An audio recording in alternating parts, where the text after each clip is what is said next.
Hello people of the web and YouTube, DDPK here. Welcome back to another Raspberry Pi video. So okay guys, I'm going to keep today's video short and simple. Forgive me if there's any discrepancies in the video compared to what I'm actually talking about. I am currently away having to, dub over the video that I previously took that I don't have on hand with me at the moment. Now with that said, today's video is going to be on the Pi 3B again. I was going to make a video on the Pi 0W and overall shrink my current setup down to, fit into my pocket.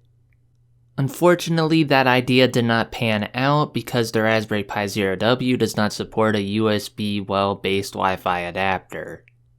So I may have to swap that idea out with hiding a Pi 3B and a Wi-Fi adapter inside of a book, but don't worry, I didn't destroy a book. The book was already destroyed. I just cut a hole in it 2 years ago because I knew no one would want to use the destroyed dictionary.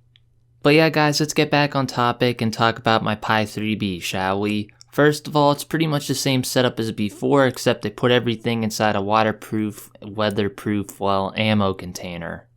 You could say I'm all ready to go war driving with this thing. But jokes aside, it is cosplaying as an ammo container, and overall the signal strength is pretty good. However, I may drill a hole in it and extend the antenna out. That way it can get a wider range of signals, and I can even use alternate antennas if I wished. Anyway, I know some of you guys may be wondering, but I am using a 4000 milliamp hour battery, and I do have a wire coming off a GPIO 4 on my Pi. Now, before any of you ham operators out there get upset with me, I am aware that there is interference that the Pi can generate because it produces an uneven square wave for the FM frequency generation. But don't worry, I will be making a low bandpass filter for this thing, and I will probably make a video on that at another time. But for now, I just hooked up a wire just to test it out, make sure everything works, and indeed it does work.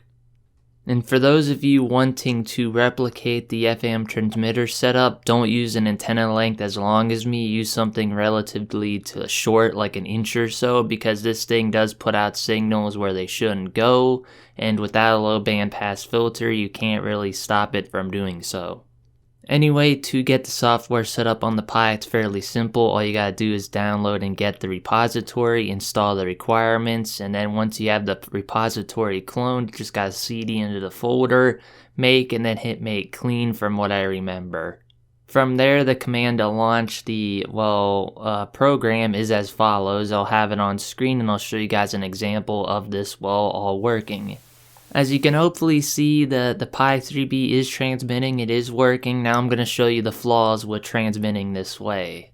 So I'm going to hop on over to another SDR program and I'm going to fire up a simple tune generator, and you guys should see what exactly is going on. Now with the current video I'm showing of this on screen, it's probably being done with my Pi 0W because I have a lot of GPIO pins hanging off of it, and it tends to spread out even farther if you have more GPIOs or your antenna is split at some point. But yeah, as you can see, it generates on frequencies it shouldn't go on, so I really recommend making a low bandpass filter if you do this. If you end up not making a low bandpass filter, like I said, keep the antenna short and you should be fine. Also, know this, the Pi can generate a frequency from anything from like 1 kilohertz all the way up to 200 megahertz.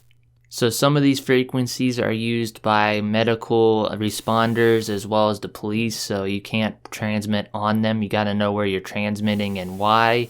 No, the program only permits you from, using it in the FM range. You can't transmit on frequencies you shouldn't, and with the FM range being as large as it is, if you have any bleed over, it shouldn't bleed over into other bands as much as it would if that limiter was off. Anyway, that's about it towards the FM setup, but before I go, I want to show my settings off on screen again, and I want to explain this. My PPM setting is way wrong, but for whatever reason, when I'm using Kali Linux, the only way to play the audio in full speed is to set the PPM high. Now, from what I remember, the PPM is meant to minimize the spread of, the frequencies being generated, and having it this high shouldn't work. It should only be as high as your CPU speed from what I recall, but for whatever reason, like I said, it might be because I'm using a different kernel in Kali Linux, I have to set the PPM really high. But yeah guys, that's pretty much it for my Pi 3B setup. Everything works out great, and I'm working on pairing it up with my phone somehow so I can use the GPS data in my phone to go war driving, because I think it would be pretty cool to put this in your car or in a backpack, walk around and map out the networks around you. Anyway, that's about it for the Pi 3B. You may see another video in the future on the series of Pis just because I got a Pi 0W now and I got some video ideas involving that. But for now, like I said, that's pretty much it for the Pi 3B, and I'm gonna leave this video off now. DTPK signing off. Peace. I did the bash RC file. For those of you that don't know what the bash RC file is, I made a video on this. So to actually do this, we gotta open up the registry editor. This can be done just by hitting the